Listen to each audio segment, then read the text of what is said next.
Sunday ஈவினிங்லேருந்து அப்படியே vlog எடுக்க start பண்ணியாச்சு. அந்த அன்னைக்கு திருவாதிரை விரதம். எங்கள் ஊர் சைடெல்லாம் மங்குளி நோம்பின்னு சொல்லுவாங்க.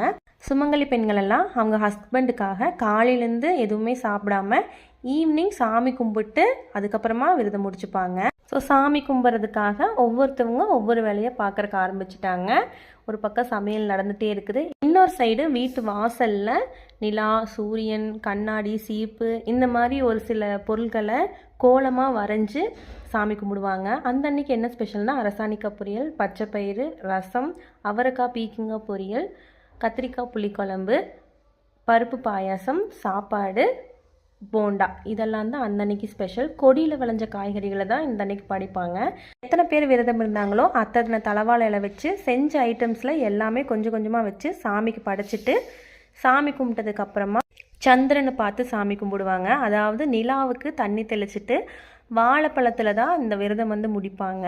அதுக்கப்புறமா பக்கத்தில் இருக்கிற விநாயகர் கோயிலுக்கு போயிட்டு விநாயகருக்கு பூஜை பண்ணி பெரியவங்க காலில் விழுந்து ஆசீர்வாதம் வாங்கி மஞ்சள் கயிறு வாங்கி கழுத்தில் கட்டிப்பாங்க. வீட்டில் இருக்க எல்லா பெரியவங்க காலில் விழுந்தும் ஆசீர்வாதம் வாங்கினதுக்கப்புறமா ஹஸ்பண்ட் காலில் விழுந்து ஆசீர்வாதம் வாங்கிட்டு சாப்பிட்டுட்டு இந்த விரதத்தை முடிச்சுப்பாங்க.